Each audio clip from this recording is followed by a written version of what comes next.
the guide. So let's talk MTG and take the ride.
Take the ride.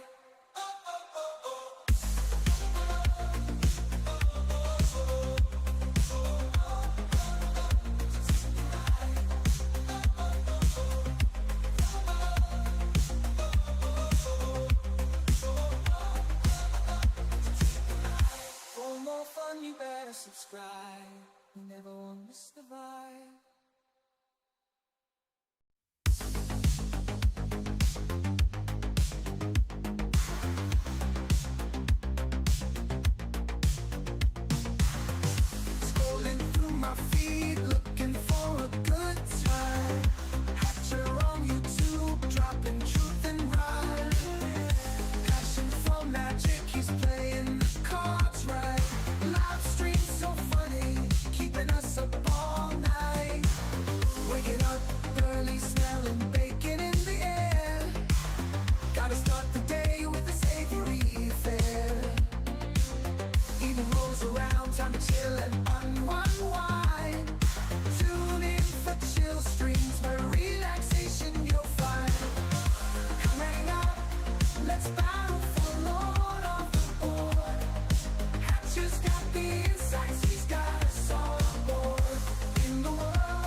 Take the ride.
ride.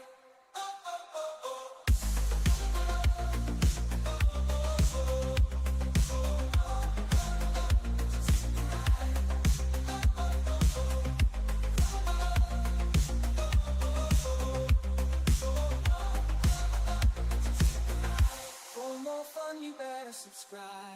You never won't miss the vibe. Bum bum billy boo, it's the Wonders Historian. Hello! Hello! What's up, my friends? We're here today to discuss speed in card games and how if you drop below a certain speed, your bus will blow up. All right, Keanu? Trick pop quiz, hotshot. Okay, let me grab the live stream link, share that in the Discord, and then we'll do our hellos. All right, that's what we're gonna do here. That's how we're gonna do it. All right.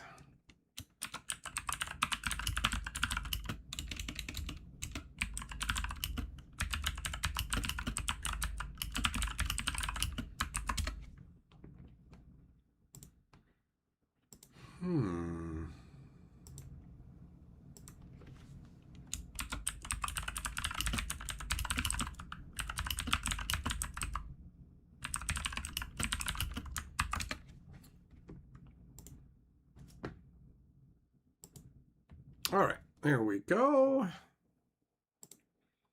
Swap that up. Okay, and our hellos. What's up, Millmaster, Zircon, Death, Shelton, Yamagoro, Sum, Juglum, Everyday, Lasagna, Bull Falcon. Hello, my friends.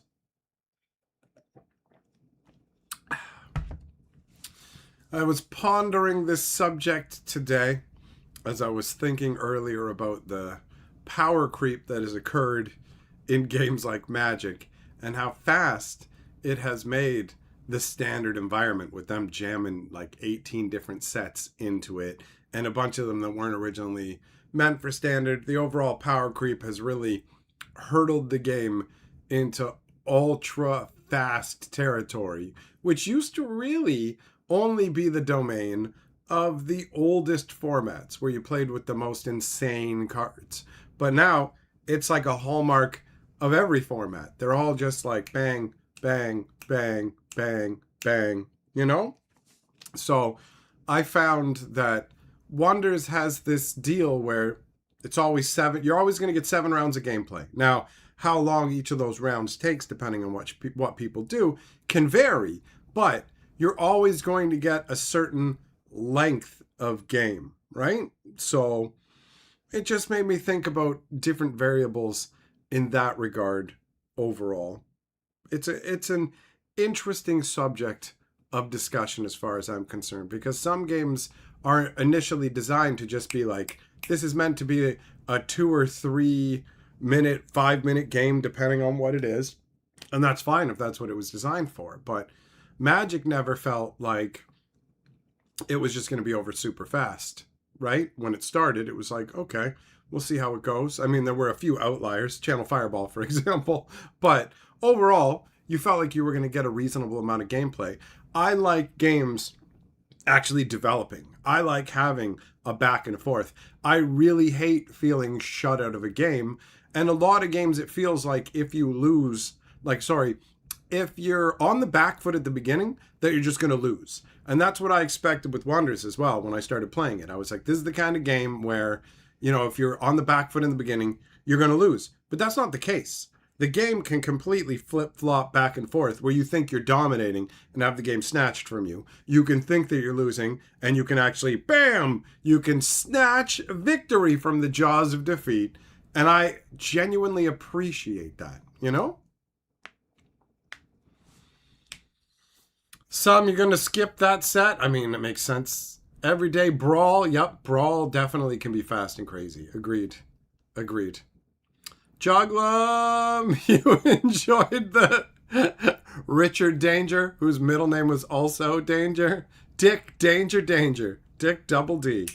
That's right, buddy. I'm glad you picked up on it. Everyday Wonders cards feel a lot simpler. A lot of them are. A lot of them don't have the same level of complexity. You don't like Unmask into Dark Ritual into Fantastica into Bobble Turn Zero? It's like, why don't we just flip a coin? It becomes coin flip. I like to have agency in the game that I'm playing. If we're playing a game that's designed to just be like, hey, okay, flip a coin, bam, done, fine. But that's not where Magic started. And I like that Wonders specifically, at least for now, has a set 7 turns. Maybe they'll introduce instant win cards or instant loss cards. Who knows? But I think that would probably not be the best choice because there aren't a lot of card games that specify how many turns you get. And being able to have a proper back and forth genuinely feels like it has value to me.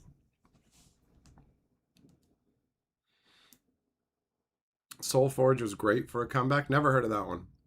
Love that I had random zooms during the Star Trek spoilers video I did and I just kept it in. Yup, it's like, it's fine. Just send the camera back. Bring it in and send it on back to mama.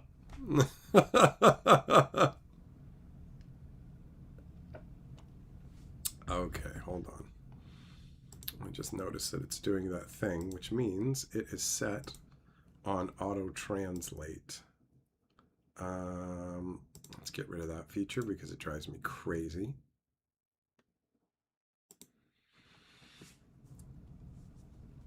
There we go. Okay, that's better. Lasagna here to hear my sultry voice. Good choice, buddy. Good choice. But yeah, the fact that you can actually still be in the game and have things to do is of value, right? Just going, no, that's not true. Mox, Ruby, Forest, Tinderwall, Game of Chaos. Game of Chaos ends easily. You can't just keep going forever.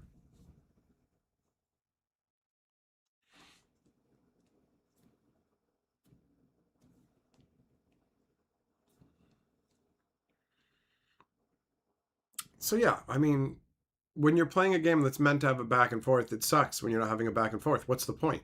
What's the point, right? Does the camera respond to voguing? Oh, you gotta let your body go with the flow. You know it. No, it doesn't. Apparently it doesn't. Right? If you keep winning the flip. Yeah, if. Yeah, that's a big if. Soulforge was another Garfield game. Ah, okay. Well, he's made 1 million of them. The man is a prolific game designer. There's no question about that.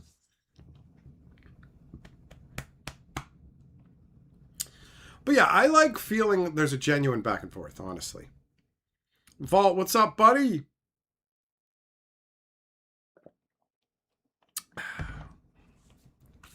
Jess, I've played first turn kill decks before too. And let's be clear, if you're playing in like tournament format level Magic or whatever, the format allows for it, you just want to win, that's fine. Like, as far as I'm concerned, anything really goes in the highest level of competition, you bring the highest level of competitive deck. Understandable. The problem becomes when that's inescapable and it's bled down into every level of the game. So if your games are just over like that, and that's not the design of the game originally, that's a problem, you know? Some, nope, never heard about that. There, to be fair, there's a ton of card games that come and go that I've never heard of. A lot of them don't seem to get off the ground even. They put out like one set and then they struggle with maybe releasing a second and then they're just gone in the wind, right? Like there's a bunch of games that just struggle horrendously. Wonders is lucky in that there's a big push behind it, right? Every day you started flea marketing for TCGs. That's a good way to pick up old dead TCGs for sure. Vault, yeah, don't play competitive decks with friends or you won't have any after a while. Agreed. Jess, you wonder if Fantastica got expensive when people figured out the combo? I mean, is that really a question you're asking? I wonder if this card got expensive because people realized that it was like really good and you could win with it.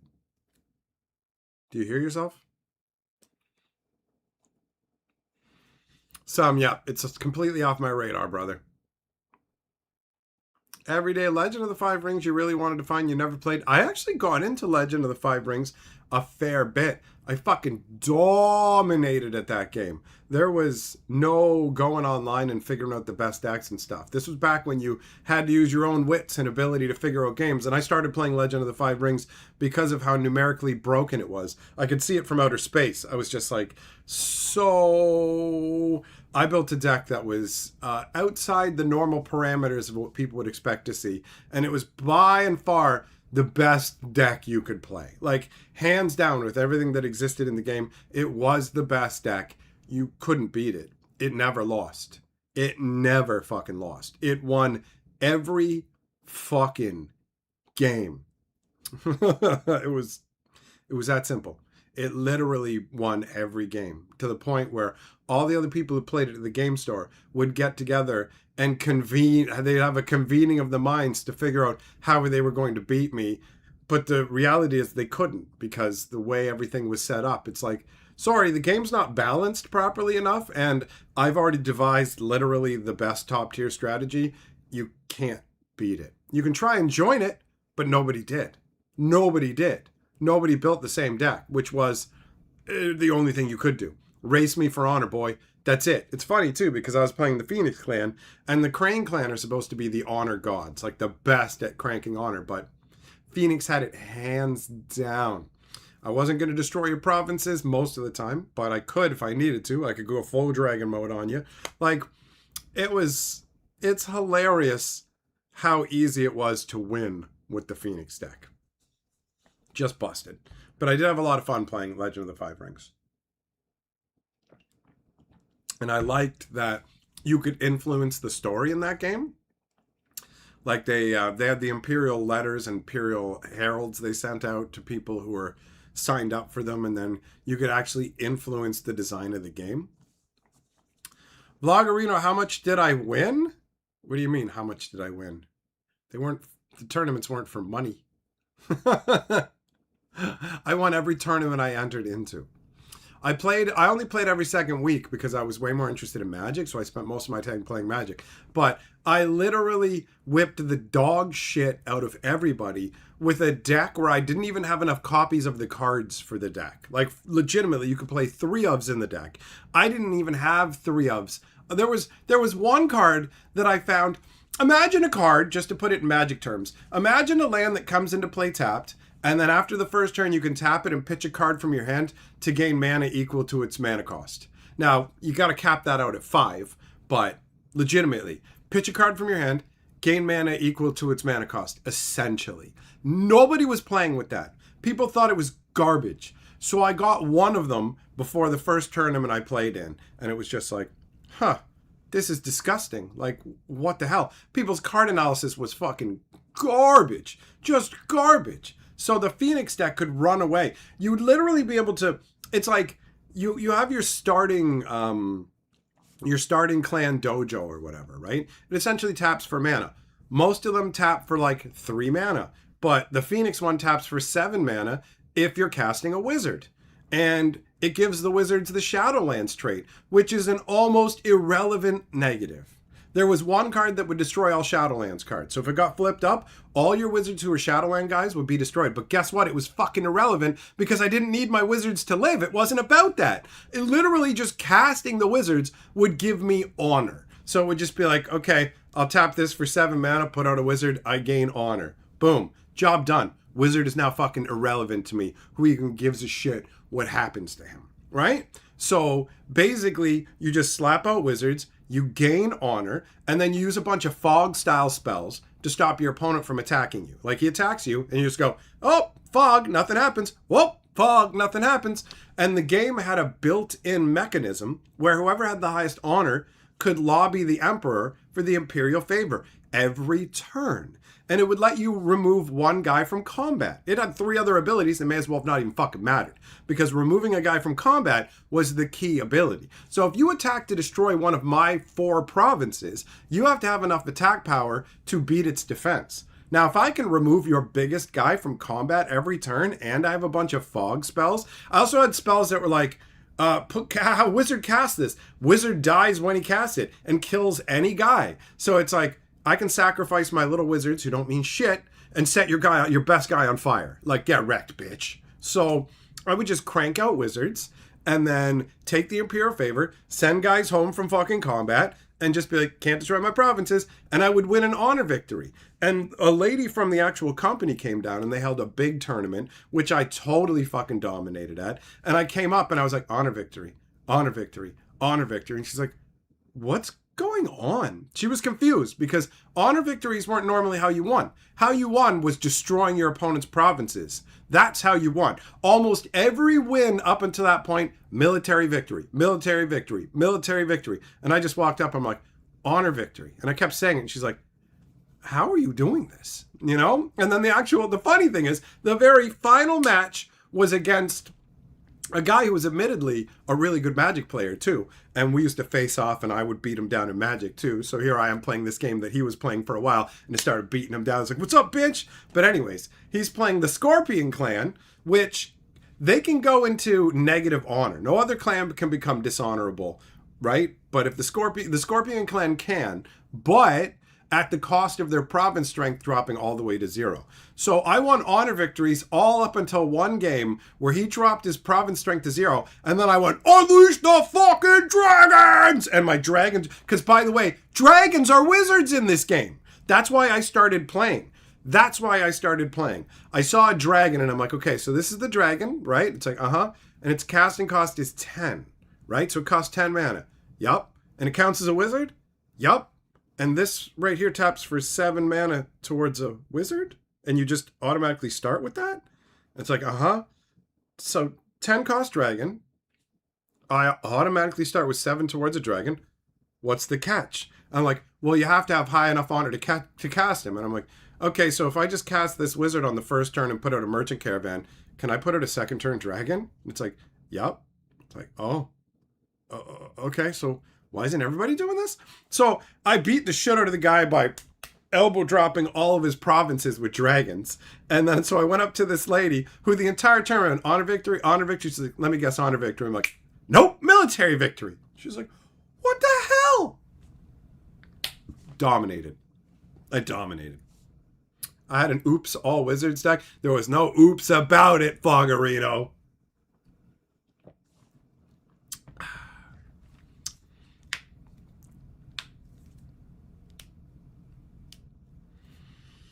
So yeah, the Phoenix deck was fucking unbeatable.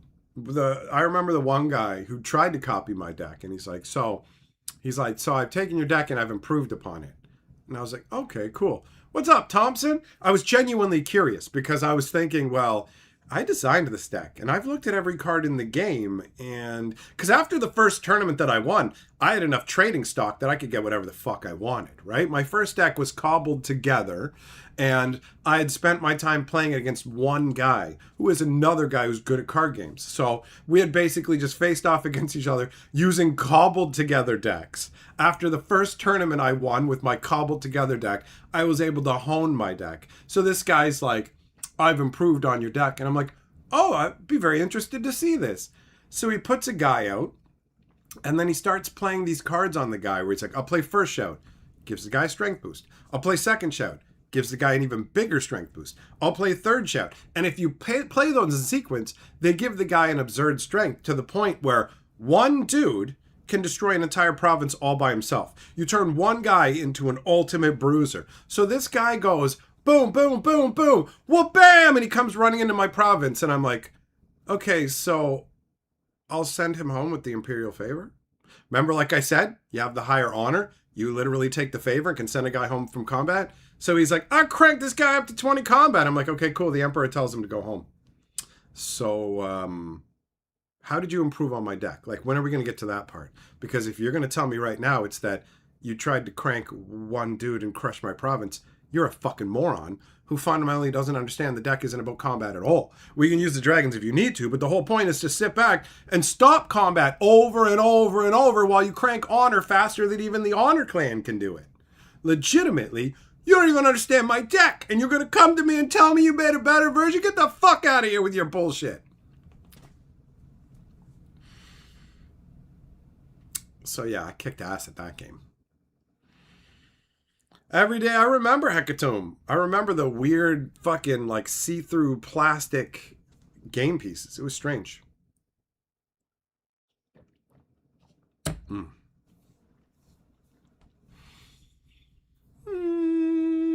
Hmm.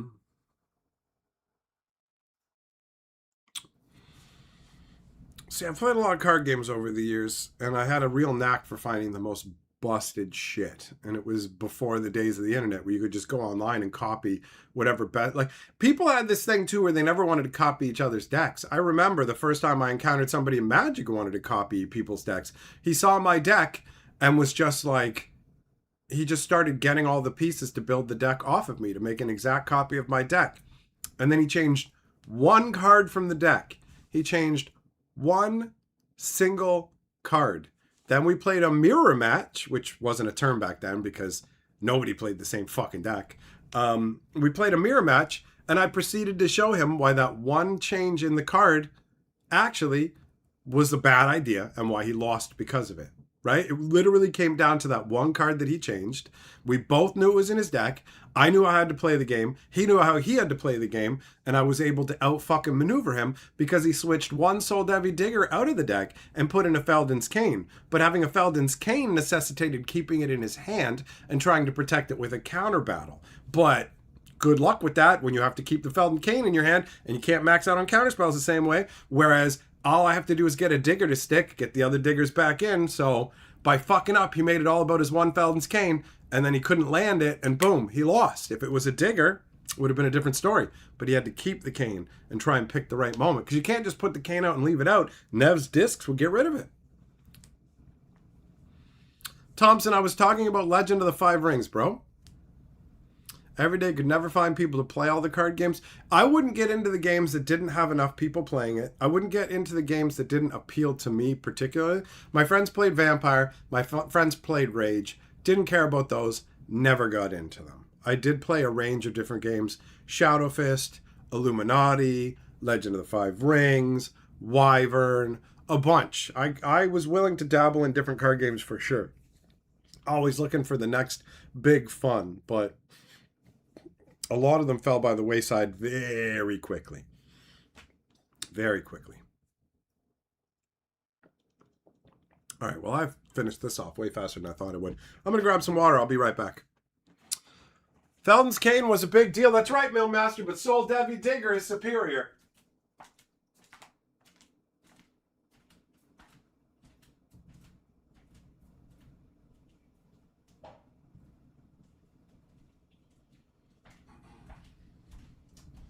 Getting stuff back from your graveyard was a big deal. I remember, like, people loved Feldon's Cane, and they hated Tormod's Crypt, because Tormod's Crypt would take your graveyard away.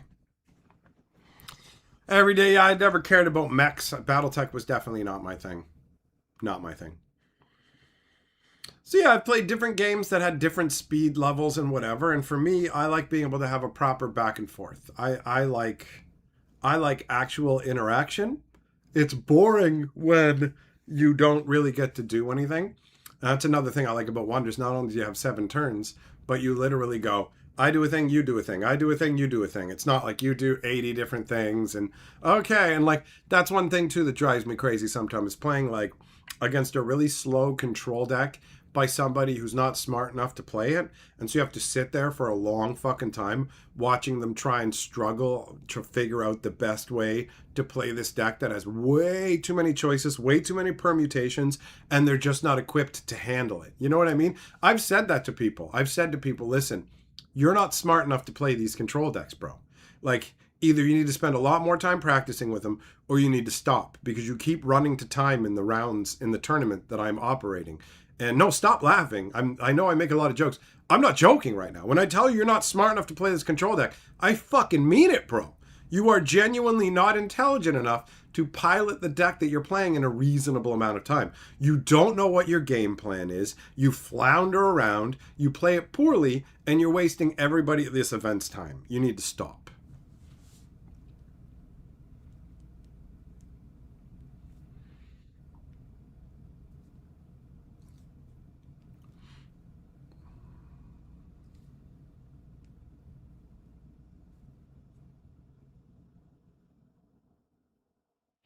Some you ditch Soul Devi Digger for Gaia's Blessing. See, I never really I never really used Gaia's Blessing that often. Soul Devi Digger was my go-to. It was my go-to. But yeah, overall, speed matters. It makes a big difference. And it's one thing if it's the way your game's built. It's another if it warps and changes into something else. So power creep is really bad for that kind of shit. Power creep is what destroyed Spellfire so quickly. So quickly. It's a difficult balance to strike, especially if you don't have game designers who understand what they're doing, right?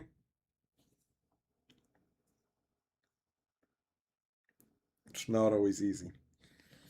It's a good thing that people who are making wonders have Tinsman, somebody who spent a long time working on Magic and other games, so he has a pretty good handle overall. We'll see how things develop. You never know, right? Like, it is still early in this game's history. They only have 2 sets, with the 3rd set coming out later this year. Chess Commander games are long, bro. 100%. Some you weren't, and could argue you're still not a very good Magic player. I was pretty fucking good. Every day you showed wonders to some friends and they seem to like it. You'll have to buy some decks. Nice, nice. I'm glad to hear that. There's definitely people down at the game store that I go to who ended up enjoying it, and fucking Double Strike got right into it. Every day, yep, in certain circles, yeah. As far as I understand, Fab is still going. It's not something I hear about most of the time, but there are definitely people playing Flesh and Blood and Sorcery. They've managed to stick around. A game needs to really make it a few years before it can develop like a loyal enough following to really like hold it up. Games usually sputter out in their infancy, especially if they can't like afford to keep their operations going, because they just kind of collapse under the costs. Every Day Your Friends Felt Wonders was approachable. It's not a difficult game to understand. There's a certain level of complexity to it, but there's also a certain level of simplicity. And when me and Double Strike got into it, he legitimately said to me, he's like, I like being here at the beginning. This feels like Magic at the start to me. You know, it's got a similar kind of vibe. And I feel that. Jugglum, yep. Lunch Money is one of those, it's not a trading card game. It's just a little like boxed card game like Flux or whatever. And those are perfectly fine. Oh, those are perfectly fine for what they are, you know? You know what? I feel like I want to open a pack of cards. I feel like I want to open a pack of cards. So we're gonna delve into the delights of a Dragon Booster just for the hell of it. After all this talking about cards, I'd like to crack some.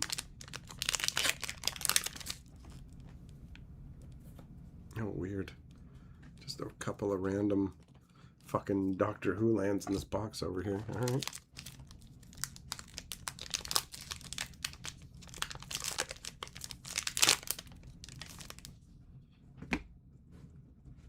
All right, let's see what we got.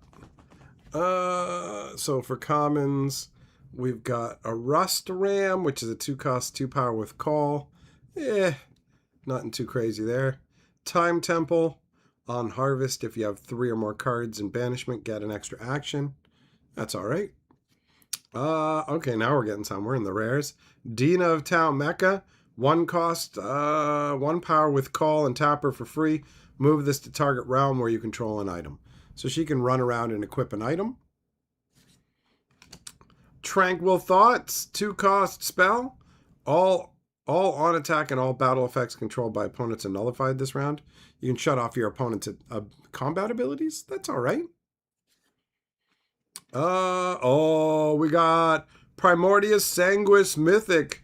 Awaken +4. Whenever he awakens, target enemy here gets -4 this round. So he boosts the hell up. He's a 5-cost, 4-power dude, so he'll become 8, and he gives an opponent's guy -4. And as long as you can take him to -1, they die. Then we got an Unknown Awakened Heliosynth. So this is a token land. This is the kind of stuff you'd use for a sealed event. And then we got a Hamesbane Conjurer. 2-cost, 1-power, tap him for free. He gets +2, and another guy gets -1 this round. And then Quasar Light Hope. 2 cost, 2 power, Ascend. So Ascend happens on the 7th round. Banish all counters or all tokens in target realm. Okay. All right. Boundless is interesting because it just kind of maneuvers for most of the start of the game, and then on the 7th round it goes ham. All right. Not too shabby of a pack. Not too shabby at all. Toss them in some sleeves.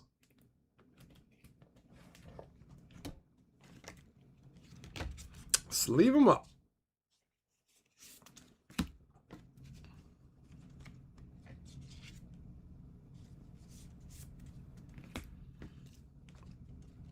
See, I definitely do think that the speed of games matters.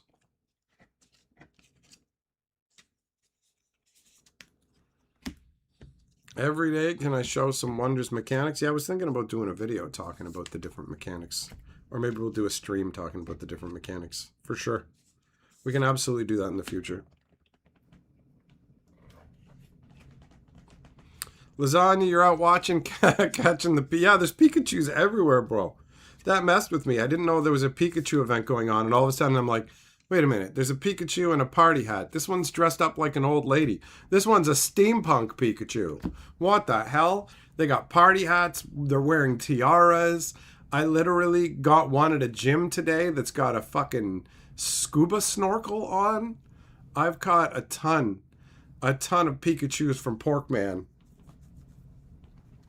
But honestly, bro, I'm way more hyped about next week, because a week from now, they're starting the 6 times to 10 times experience event, where like for the first 2 days, you get 6 times the experience for catching guys. Then it goes up to 8 times experience. Then it goes up to 10 times. I am going to go ham. I need to load up my balls for that event, bro.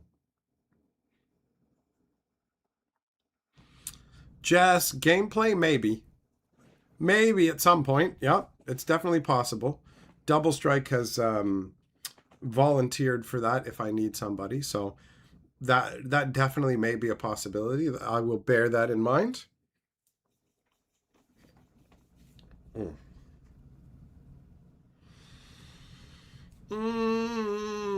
Okay, but fuck it. I got pack cracking fever. I actually want to crack another one. I'm going to do it. Fuck it. Whatever. There ain't no rules. There ain't no rules. We're going to do a second one. We're going to do a second one.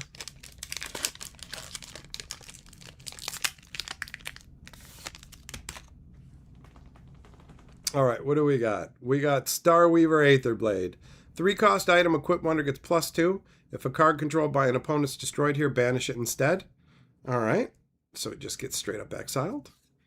We got a Smolder Bug, 2 cost, 1 power, Awaken +3 and flying. That's not too bad for a low cost. Not amazing, but not terrible. Calder Blazebringer, the Fire Wizard, 5 cost, 6 power. Tap him for free to give a dude +1 this round for every stone you control. So you could theoretically give up to like +6 or +7. That feels beefy. Dabu Dawn Rider, 1 cost, 1 power. Whenever this loses a battle, you may move it to target realm where opponent doesn't control a stone. Okay. All right. So if there's like a place where your opponent doesn't have any dudes, he could just kind of dip over there. Oh shit, we got an OCM. Nice. Starweaver City, uncommon OCM. Number 28 out of 75. Serialized, baby. On Harvest, if this is in a high realm, create a 1 power Paradox Strider here. Okay. Then we got a Rattling Shambler token. This dude is 3 cost, 2 power, on play, untap target, boundless legendary wonder. I do like things that'll let you untap dudes, because you can only use tap abilities like once normally. And then we've got this Star Strider, 3 cost, on arrival, nullify target card here this round, but he's got unstable, so at round end you sacrifice him, and when he dies, you get a 1 power guy. So, interesting. Shut down one of their guys for a turn, and get a 1 power donk. Do the foils warp? Sometimes they have a little bit of a curve, but they're not like what you used to Magic, where they like turn into fucking tacos. All right. Fucking OCM. That's a sweet score. Juggling, thanks for the congrats, big boy.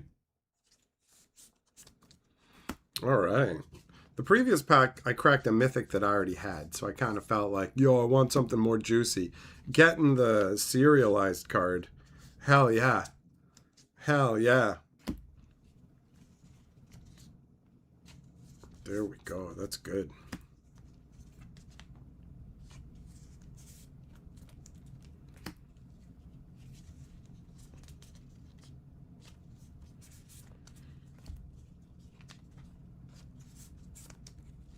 All right.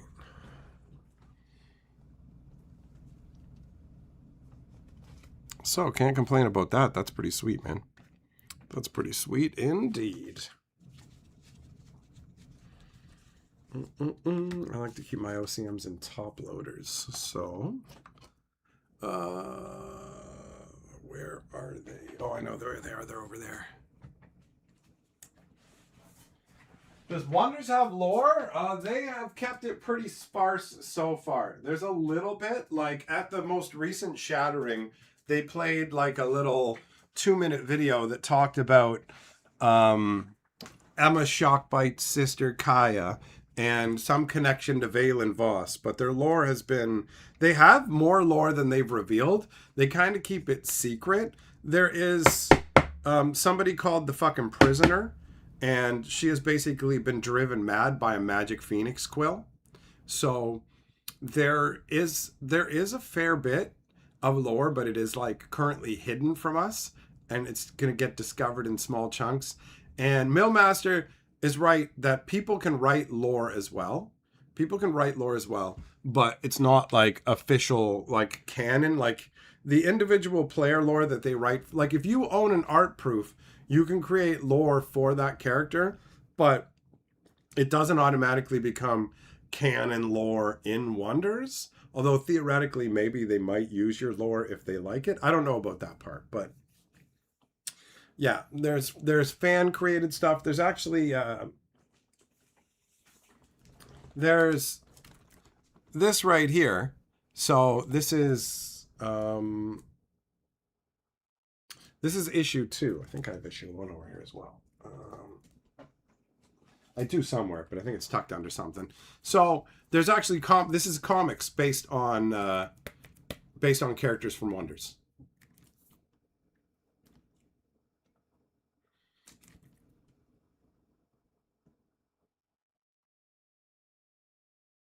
So there's a couple of different comic books that way.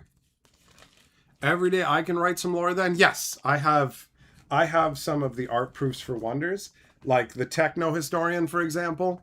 I own the art proof for that. So I can create lore for that character. I own the Techno Historian. I own the Remains of Barnabas, Nick Shredder, and 2 more that I can't remember the name of right now. So but like some are items, so it's easier to write lore for individuals, obviously, right? So I got the Techno Historian, who is basically like a techno mage. I've got the Remains of Barnabas, who's a lich. So I got both of those, and then a few other things as well. Which does mean, yes, I would be able to write some of the lore. And who knows, maybe I will. Yeah, every day that is definitely something that could find a home on Fantasy Geographic for sure. Because Magic's lore has kind of diminished, obviously we get less of it because of Universe Beyond, and the lore they've written has mostly become pretty lazy garbage. It has made me think about doing other things over on Fantasy Geographic. One of the things is like D&D lore, talking about monsters and magic and things like that, which I thought would be fun. But also, I mean, I did do a bit of Genesis lore over there, and I've done a number of things, but Wonders lore is something else that I could do over there. What up, Johnny? Fairy, that's right. Stars, beep, boop, beep.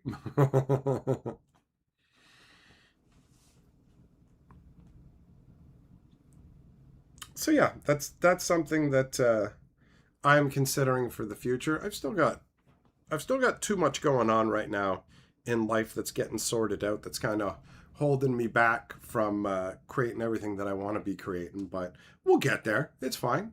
That's how life goes. You know what I mean?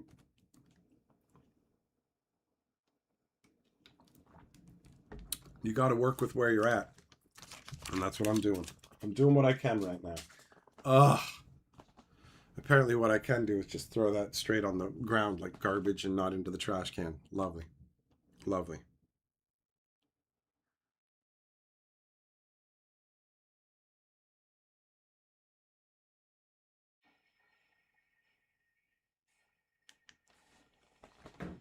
Every day, every day I've got some poor commands to catch.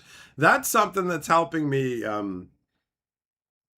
fill in particular parts of my day, keeping me active, you know, getting me out walking around and whatever. Because the reality is with my life shift, being on my own has literally turned to being on my own. And I spend a lot of time like on my own and not getting out and socializing enough. And so I need to get out, I need to exercise and do all that stuff. That's where Poor Command has been helping a fair bit. But it is a pretty simplistic game. It doesn't fuel my imagination at all. It's like it's a suitable pastime to a degree. But it's not like I'm not like, oh, I could work on these projects or I could play Porkman. I'm going to go play Porkman. It's literally just like, it's what I can fit in at the level that I'm at. You know what I mean? Like we talked about this before in previous streams where I've been dealing with the depression that comes along with the grieving and the loss, first of all the people I lost last year, and then this year ending up on my own. These fucking things have had a pretty big impact on my mind. And as a result, from day to day, what I'm capable of fluctuates. And so I've just kind of like been living in that and taking care of myself and moving forward and whatever. And I'm making progress. Things are definitely getting better, but I'm not where I want to be. And I'm definitely not at my highest capacity. So we'll get there, you know, like I've definitely got some good ideas, but making those come into reality is a different beast, right? Lasagna, you've had a hard time being alone when you had a whole family and live by yourself. It's different, man. It's different. And like, also when you're left in that environment, like I'm literally still living in the same place that has echoes of memories. So it's been a challenge to adjust and adapt to, right? And I've done a really good job of it overall, working through figuring all this stuff out. Like I have not given up, you know, like some people just kind of give up and curl into a ball and are like, I'm not moving forward. That hasn't been me. I've been moving forward, but it's not a linear process where I can just kind of teleport myself into I'm fully okay town. Sometimes I'm okay, sometimes I'm not okay, and that has to be okay. You have to, if you try and cram down your emotions and avoid all that shit, it'll find a way to come out. And I'm still dealing with all of this unraveling. And once that's done, then the emotions need to fully flow out too. But I'm a lot better now than I was a few months ago. So we are making positive progress, right?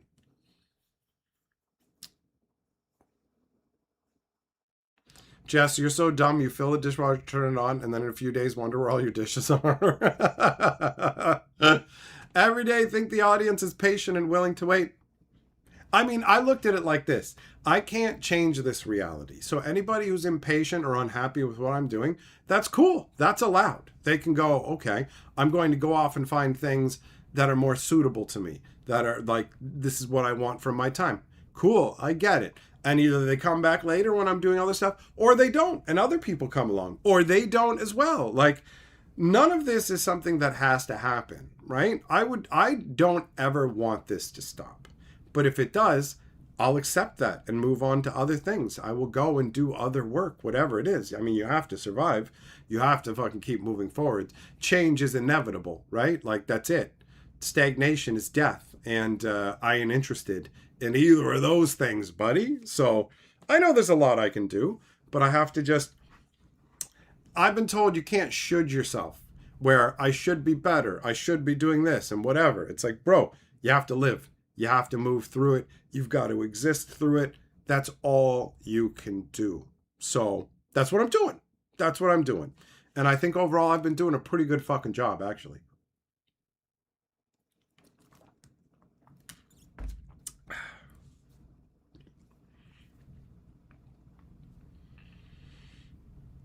Right? I don't know. So, you know, the good news is the channels, they wait. They wait until I'm ready to do more, because I have ideas of things I want to do, but ideas that just stay as nascent ideas at this juncture.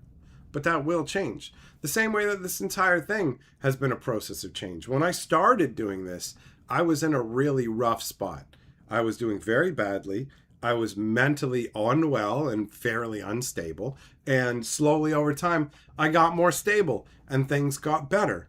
And then things started to destabilize in my life. And that just had a knock-on effect. And now I am like recovering from that and heading back to a higher level of stability, which means ideally more streams, more videos, a wider variety of content, because I have a number of different channels to make my offerings on, and people will like it or they won't. And it seems to be that no matter what I do, there are some people who are interested in it, and different people have found me through different ways. So when I branch out into these other things, it will draw new people in, and some people just, they stop coming and hanging out because they found other things that interest them, or they're literally not interested in what I'm doing anymore. Any of that kind of stuff.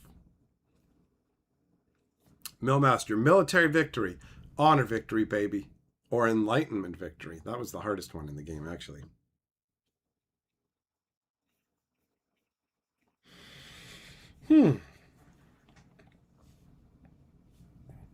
So yeah, I feel like when I get to where I need to be, that the stuff I'm doing will get even better, right? Johnny, that's right. No surrendering, bro. We got to keep moving forward, upwards and onwards to victory. No master, how do you get light? Go over to the light switch, flip the switch, make sure you fucking paid the power company. My brain's just like, have I paid my electric bill this month? Have I? Has it even come through yet? Oh no, it's too early in the month, isn't it?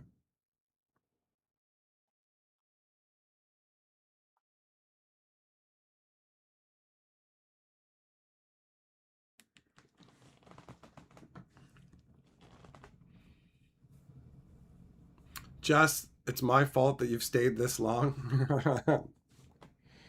That's fine, buddy. That's fine. I am glad that I don't have to be fake with you guys. You know what I mean? Like, I don't think that I could come here and do this if I had to pretend to be okay when I'm not, you know? And just put on like a performance for you, you know? It's more like I've always viewed this from the beginning all the way up until now, like I'm just hanging out with friends. That's how it's always felt to me. And that's part of what makes this so appealing. And if it ever turns into like presenter product for a disconnected audience, that really takes away a lot of the appeal of this particular format. Like, why bother live streaming? Why not just make videos? You know what I mean? Hell yeah, juggling. I don't feel alone. There's a bunch of people who've reached out to me, especially if I'm gone for a while. You'll remember last year when people were fucking dying on me left, right, and center, that sometimes the streams ended, like, weren't happening for weeks at a time because I literally could not keep it together. And I'm just like, I ain't coming on here, you know? But yeah, there's some people who are just like, no, I don't want any of this. I just want a presentation. I just want a product. And it's like, that's cool. You're allowed to want that. You can find it elsewhere. It's not going to change what I'm fucking doing, right? Some people get bummed out and they'll just be like, nah, man, this is too fucking real and like too much of a downer. I don't want it. I don't want it. And I don't fault them for it. Everybody decides their level of involvement. But I do feel like I'm moving towards a more positive scenario. I'm a hell of a lot better now than I was months ago, and that's just going to continue. So, yeah. you know? And in the meantime, we continue as we have been, talking about different games, cracking jokes, fucking around. I really appreciate that you guys support me and come and hang out with me. It means a lot to me. I don't know if you guys realize sometimes how much it does, but it genuinely makes a big... Coming real close for this one. It really does matter a lot to me. Genuinely.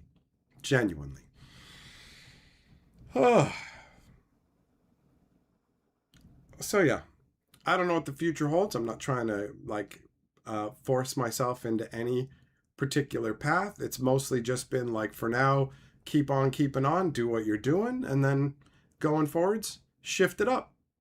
Add in some, keep going like I'm going, but add in some more things and some different stuff. I'd like to start talking more about TV shows and movies and stuff like that on Hatcher, get some more lore cranking on Fantasy Geographic, try some different streams, all this kind of stuff. Every day, how many shinies did I get today? Zero. I think I got one yesterday. But, yeah, overall, not that many.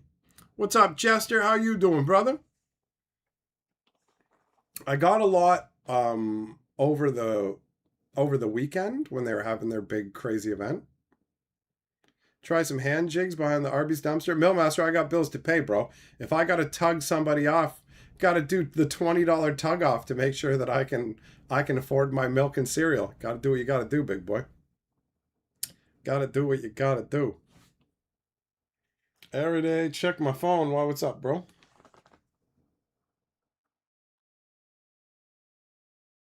What's up? Oh, blockchain.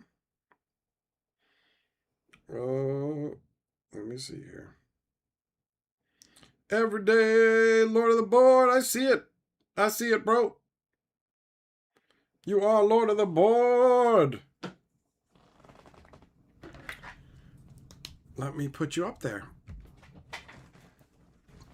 Magic Lore is Captain Kirk shot Megatron with his sonic screwdriver. It hurts. It hurts the soul, doesn't it?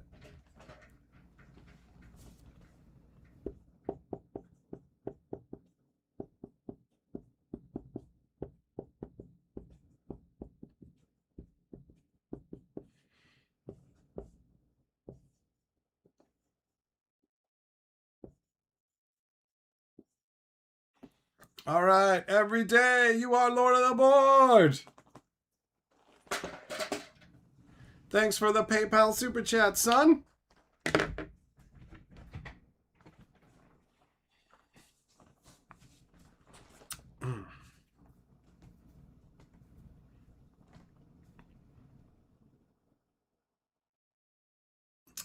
So, you know what? I need a little more water. I'll be right back.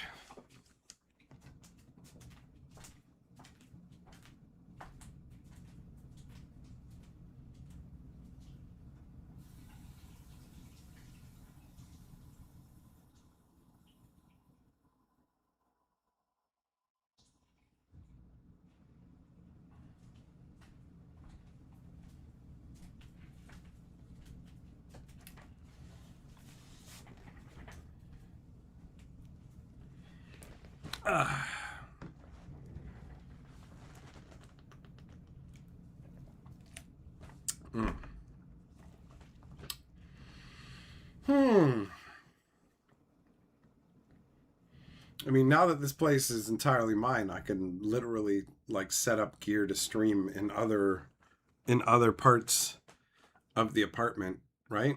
So there's other things I can do. I can just kind of do whatever I want, wherever I want, which opens up possibilities. Because I limited what I would do sometimes based on the fact that, shared accommodations, you want to respect who you're living with. So now I don't have that, which does give me more freedom. And cooking streams and all that kind of stuff does actually feel genuinely interesting to me. I think it would help me to expand my cooking skills because it would tie all this together. And I think it would be a fun thing to do, just talking shit and cooking. People really like the breakfast streams and they keep asking me when they're coming back. So there is that. So I'm cooking with Hatcher. Hell yeah, bro. Well, juggle them, yeah. If you like the Star Trek stuff, get some, man. You want the signed cards? There's definitely a market for that. I mean, speaking of signed cards, that's what Wonders has been doing with its with this current set, right? They've got signed cards in it, and then signed cards in the next set too. So it was funny when I saw that from Magic. I was just like, "Oh, look at that! Wonders actually did that shit first." Every day, you guess it's a thing to LARP as a YouTuber. I mean, you can LARP as whatever you want, right? LARPing as Hatcher. What does that involve? Going around fucking yelling about shit.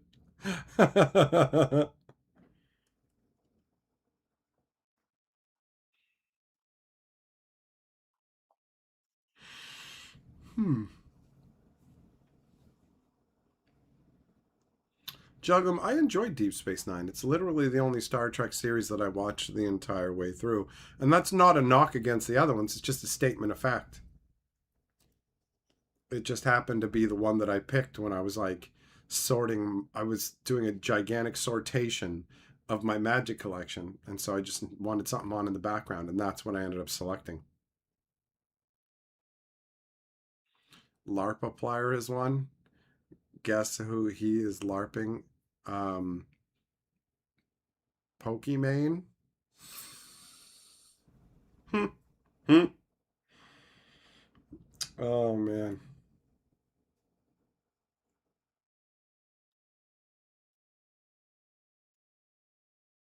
Yeah, I guess really what it is I'm looking forward to sharing more excitement with you guys and having more fun, you know? Just just taking it to the next level. But unfortunately, I can't just like teleport me into that realm. I can't just be there. I'm kind of like a dog stuck on a leash where it's like, you know, when a dog is like pulling at the leash and it's just like my life and processing my fucking emotions around it is like, I just want to like pull forward, but I fucking can't. So you gotta live at the pace that life dictates for you. It's funny because I told myself, I'm like, 2025 was brutal. 2026 is going to be like a good year for me. And now it's like 2026 has been very challenging.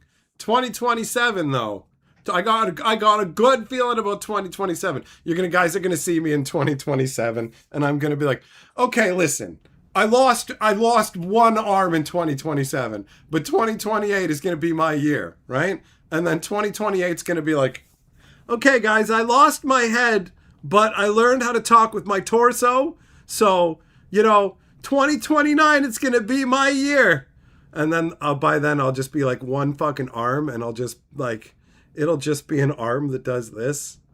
And somehow, that'll be my most beloved content of all. Like, have you seen One Arm Hatcher? All he does is flip the bird, but I can watch that shit for hours.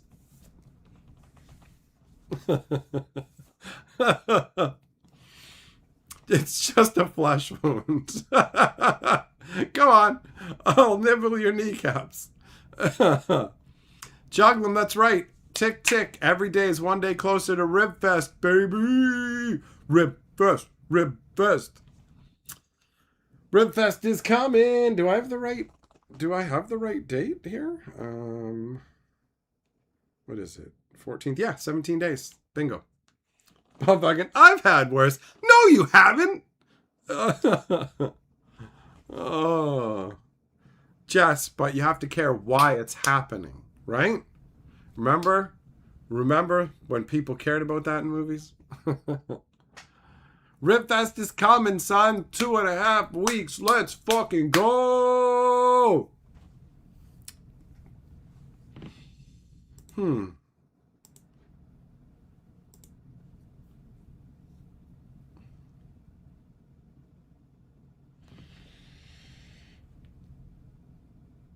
So yeah, I mean, I feel like this is better than 2025 at least. You know,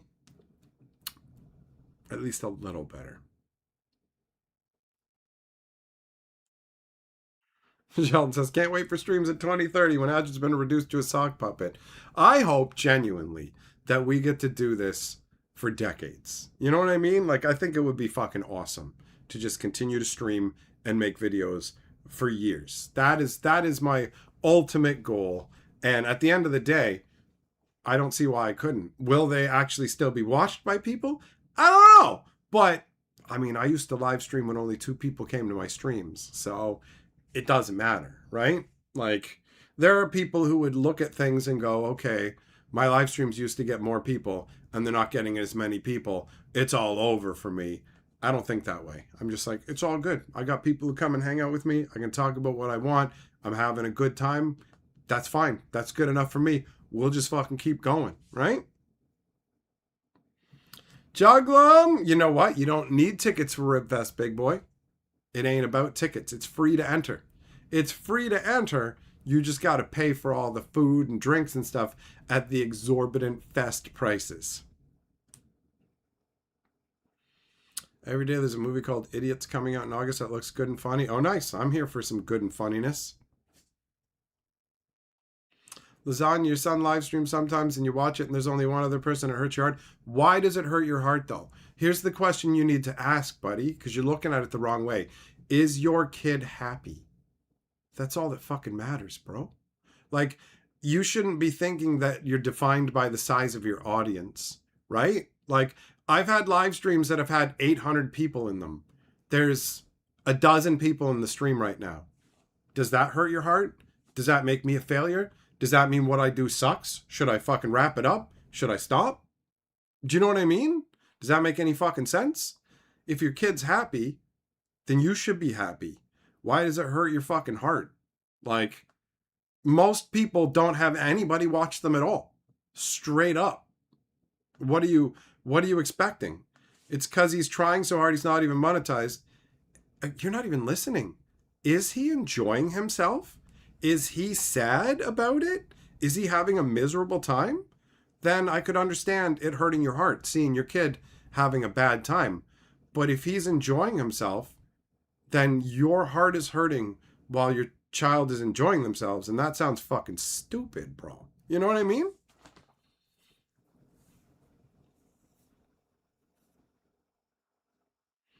Every day your kid streams too. You're the only viewer. He still makes money on Twitch somehow. There you go. What matters is, are they enjoying themselves, right? That's the important thing. Like, what are you measuring this against? My kid's not fucking doing banger numbers. Who does? Do you know that like 99% of people never get anybody to watch their stuff? 99% of things that are made don't get watched? That's how it goes. Are you going around and watching all these things? Do the people have what it takes to draw in like a full-on audience? Like, are you setting impossible standards for your own fucking kid? So, who fucking cares, man? Like, what does it fucking matter? You gotta live life. You gotta enjoy things. Did you do fucking everything with it's gotta make me money? Like, what a way to reduce your life to a joyless mess.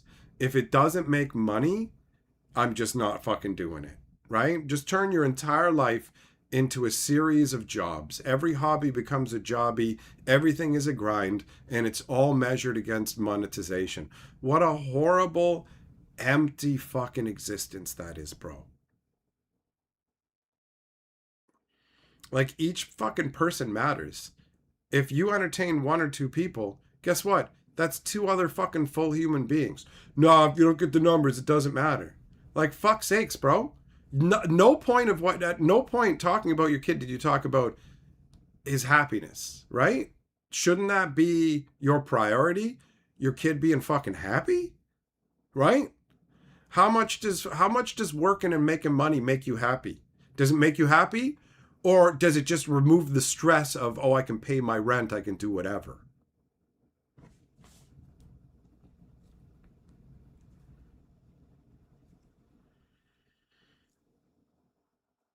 Millmaster, don't give him ideas, bro.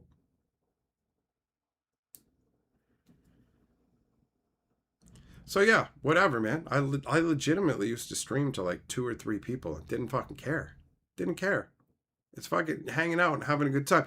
If I wanted to get the most people I could into streams, I would pick the biggest topics that are going on. There's ways to draw more people in. I intentionally avoid that. I like having these little fucking chill streams, you know?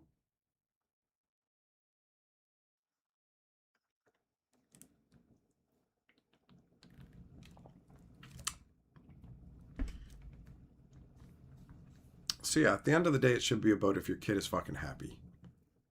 Not that he's not hitting the numbers that he fucking should.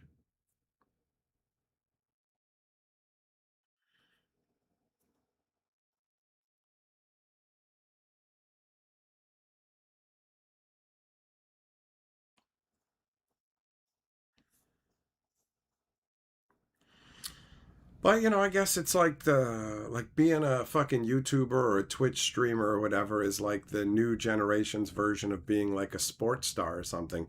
And it feels more attainable because you can do it, you know, from your home. Your child gets bummed about it. Okay, then you know what? If he's getting bummed out, then it's totally makes sense for your heart to hurt, buddy. Okay? I get it. If it's actually making him unhappy, then of course that's going to affect you as a parent. And that's very logical. So I'm glad you're not coming from the wrong place. And that fucking sucks, buddy. That sucks. But if you want my advice, what you do is sit him down and tell him, son, you're trying really fucking hard. And I'm proud of you. But you've inherited my genes and they're fucking garbage. And we're losers. So as soon as the sooner you accept that we're losers and we'll never have anything, the more comfortable you will be. Because people aren't watching you because you suck. And no matter how hard you try, you'll always be my kid. And we are doomed to be losers. You know, just sit them down. Tell them the truth.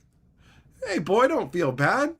Like, you know, people bang and they make people.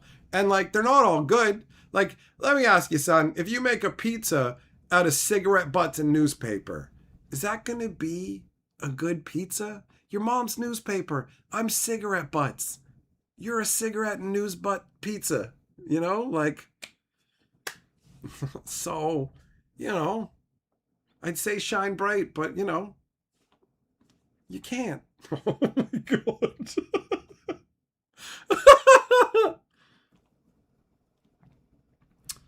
Bob Atkins says, streaming to a lot of people can be stressful and full of pressure to perform for those you stream for. So streaming to only one friend for now can be a warm-up to get comfortable streaming.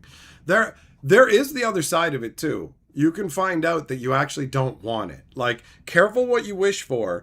Attention from a bunch of random people can cause some real fucking issues. It definitely caused issues in my life, you know? So, just saying. Romasa says, tell him all he has to look forward to is growing up to be like you, so accepting the shame earlier is better. Logo says, maybe dog walking's your thing. Or if dog walking's too hard, maybe dog watching. Maybe you just watch dogs, like on YouTube, or like people walking down the street with dogs, Billy.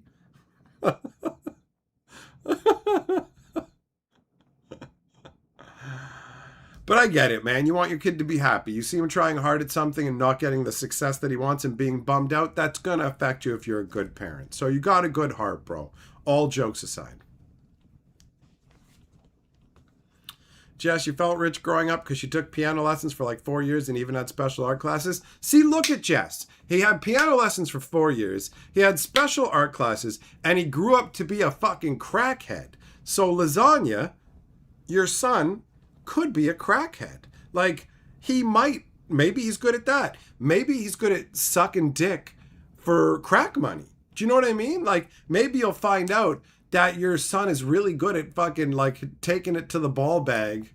And he's like, Dad, I've learned this, like, tickling maneuver that increases the fucking rate of completion by 10%. So I can actually fit another couple guys in an hour. And I am smoking more crack than ever. And now that my teeth have fallen out, my marketability has really climbed, Father. You know what I mean? Like, just because he can't be a streamer doesn't mean he can't suck dick for crack money. So there is that. Your kid does have some good future.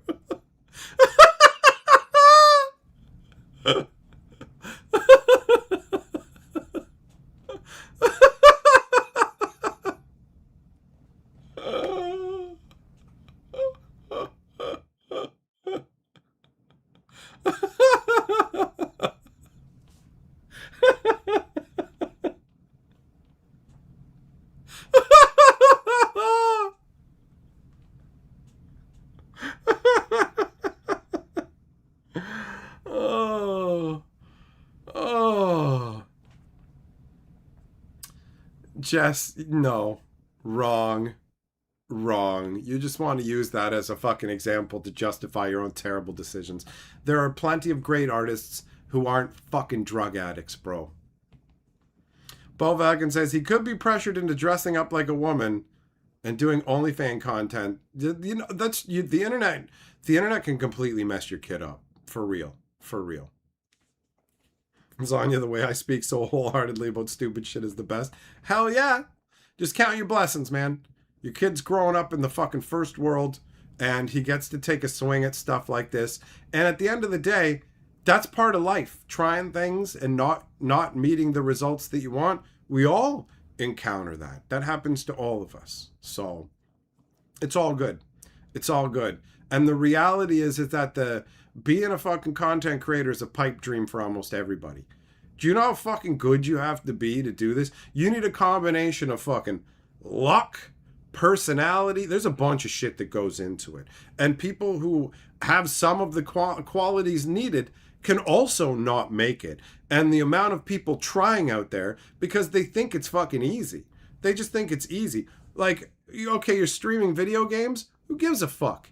Everybody's playing video games. Who wants to watch you play a fucking video game? What else are you doing?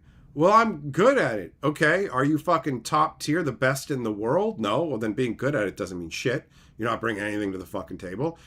Do you have a captivating personality? No. Okay, so you're just in the middle somewhere, at best, in an infinite sea of people trying to do the same fucking thing. So, good luck. You know what I mean?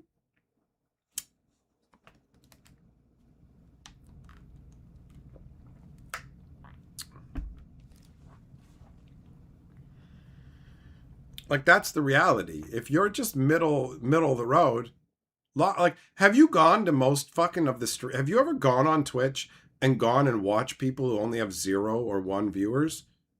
There's usually a reason for it. And I'm not here to shit talk these people. It's just a reality. How interesting is your common everyday person? For real. How interesting are they? Like, what are they bringing to the table that engages the audience? You can want something, but you have to be able to give something to people. They have to fucking get something from it. Right? So if you don't have anything interesting to say, and you're not doing anything that's interesting, and everybody else is doing the same thing, what is going to make you stand out? How are you going to, in any way, like, delineate that you are someone worth watching? It's depressing seeing some people with 0 viewers on Twitch. I don't get depressed by it. I mean, at the end of the day, they get to stream. They want to. There are people who fucking stream over and over and over to, like, no audience. It's something that they want to do, right? So, every day, even the hot tub ones. You think most of the chicks who do hot tub streams actually get anywhere? No. Most of them, they have to compete with the fucking hottest or the skankiest or whatever else. So, like, what you guys see is the small percentage that have made it.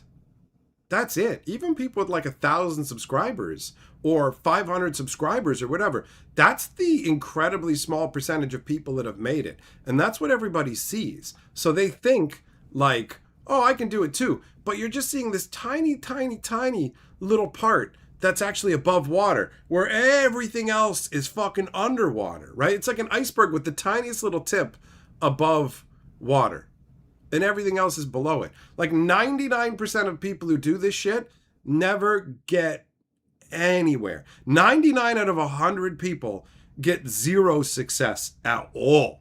And then once you fucking get into that top 1% that's having any success, it's stratified on a bunch of different levels too. And most people will never make it past the base fucking level of that.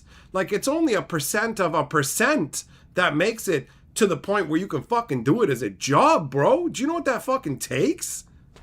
Like, it literally seems easy because you're only seeing the people who are doing it. You're like, they're just talking, they're just doing whatever. But what are you bringing to the fucking table, right?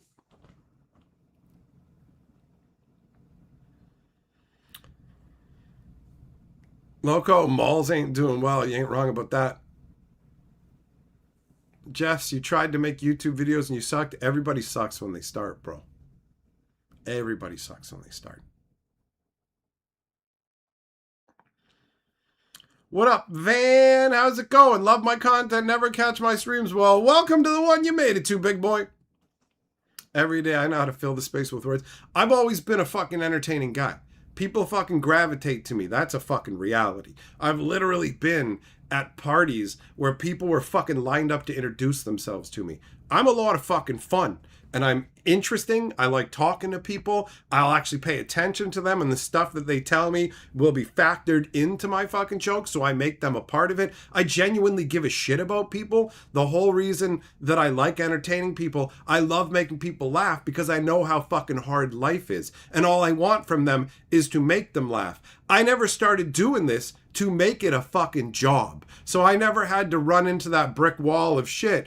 I'm not accomplishing my goal. All I ever wanted to do was fucking entertain people, talk to them, make videos for them, and that's what I've been doing the whole time. The success has been fucking secondary. It has been a side effect of doing what I want to do and being who the fuck I am, right? I am very well suited to this job for a bunch of different reasons.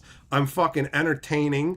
I'm fucking well suited to not giving a shit about people's negative feedback because they can suck my fucking dick. Oh, you don't like what I'm doing? Go fuck your mother and make somebody more inbred than you, dickhead. I don't give a fuck. I'm going to keep doing what I do because at the end of the day, you don't like it, but guess what? Some other people do, and they can be having a hard time because life ain't easy. Seeing people's faces light up when I make them laugh makes a big fucking difference to me. I do it everywhere I go with people I don't even fucking know. People I've just met in the moment. I'm actively trying to make them laugh. It makes me happy. My payment is their fucking laughter. I've never asked for anything in return for this shit, which is why you can't fucking demotivate me by going, oh, I'm not making money. I was never here for that in the fucking first place. If I don't have the money, then it limits how much I can do because I have to spend more time earning money other ways.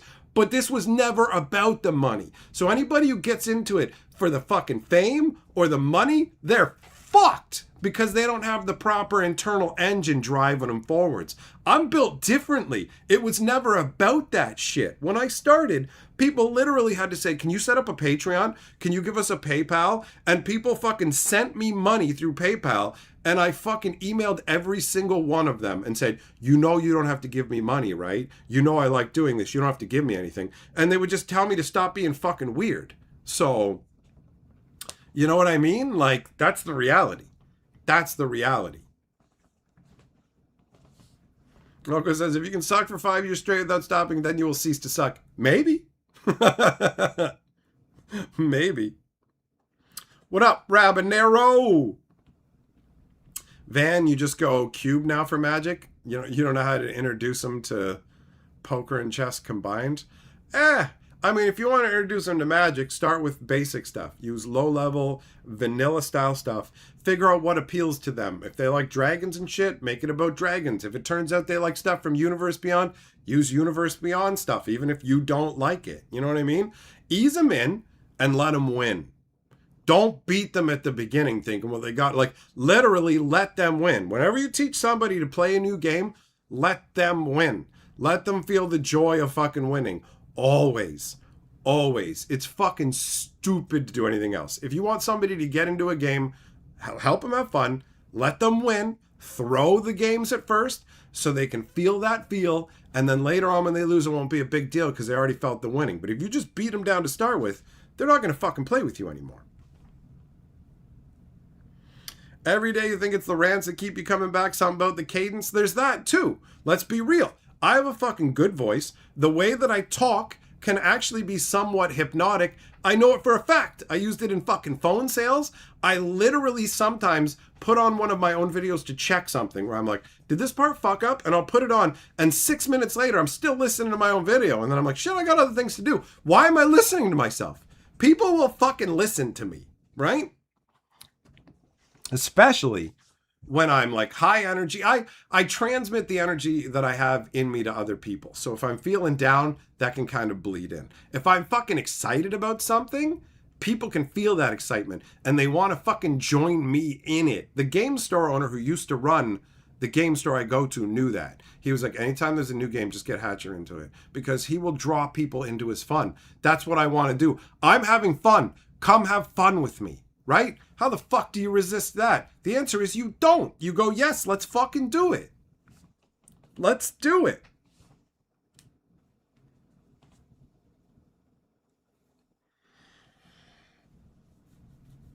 So yeah, I'm looking forward to when I am doing better, because then I'll bring more of that fucking energy. Like actually today, I feel like the video I made talking about the Star Trek stuff had a lot of fun energy to it. I was really pleased with it afterwards. I said to myself out loud, you did a good one. You did a good job with that one, buddy. Jess, you think it's funny the first impression you had of me way off? That happens, man.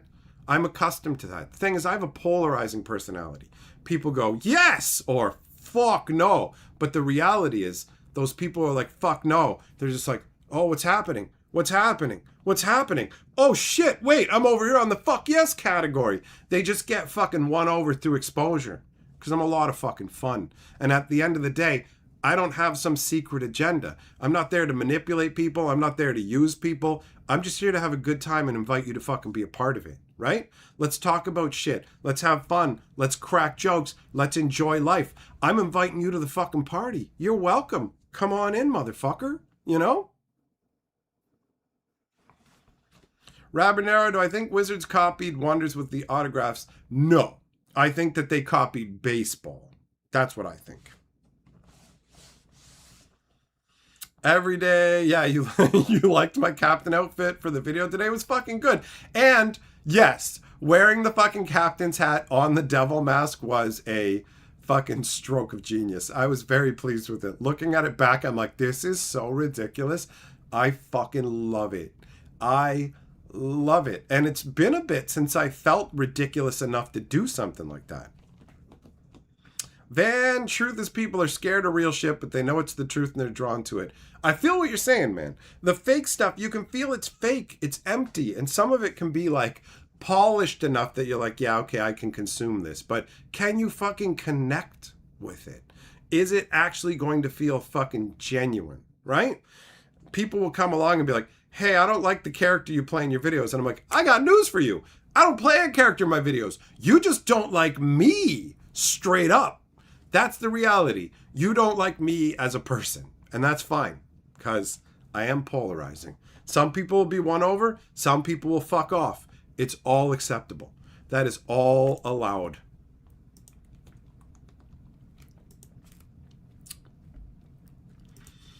But at the end of the day, I know I can't lose, because it was never about the money. It was never about trying to get a fucking big audience. It's always been about being able to do what I want to do, to entertain people, to make them laugh, to make videos, to have control over all of that. I don't have to answer to anybody. Nobody gets to fucking dictate to me what I need to make or what I need to do with my time. I get to make those choices, which means I can go as crazy as I want. It doesn't matter. People can look at me and go, I wouldn't have done that. Cool. Well, you're not fucking me, are you? And you're not even in my position, so you don't even have the fucking choice. Jug them, hell yeah, seeing the mask put a smile on your face. Fuck yeah, buddy. Every day, Hatcher can't lose.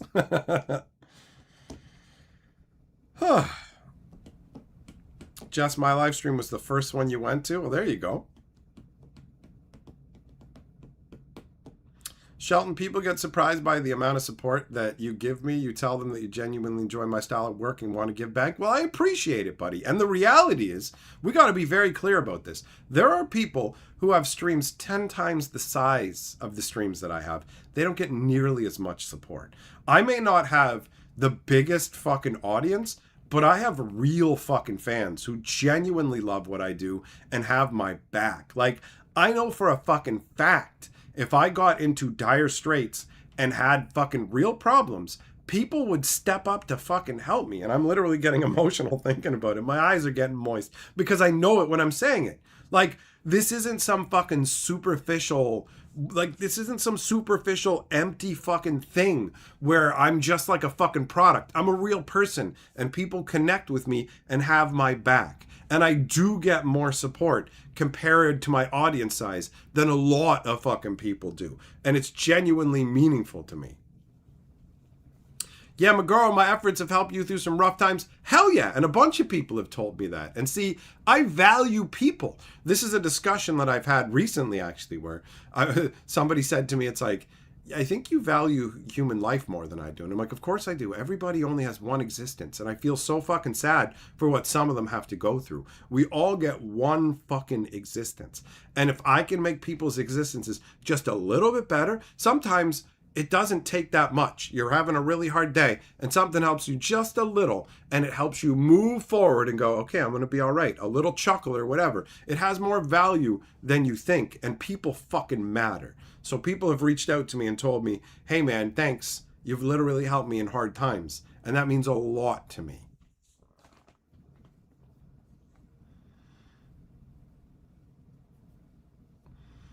Van, there are a lot of people on YouTube. You're not wrong, bro. You're not wrong.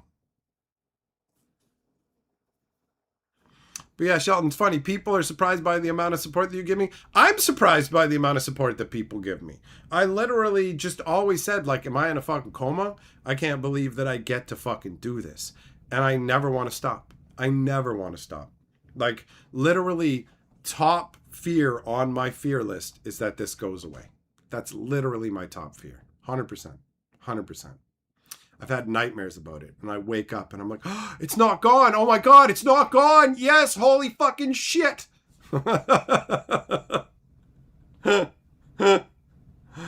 Oh, man.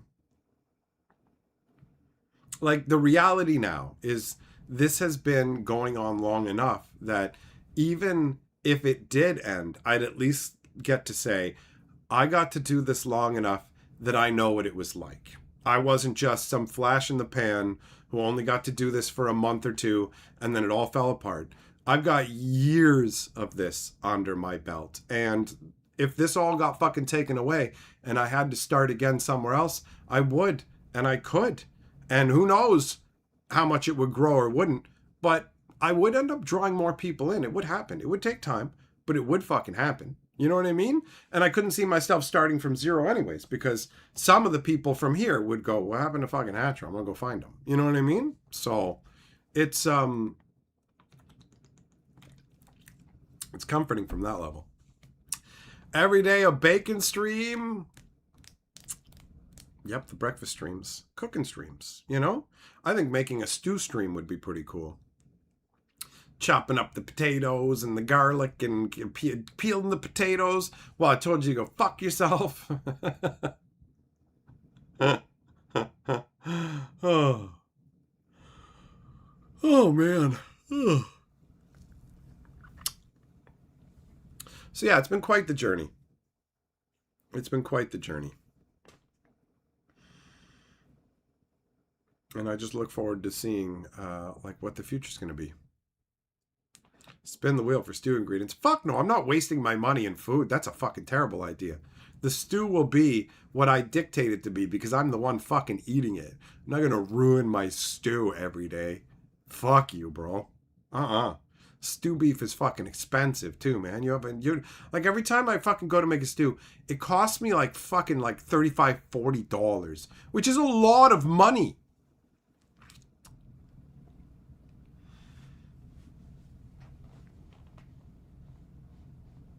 A lot of money.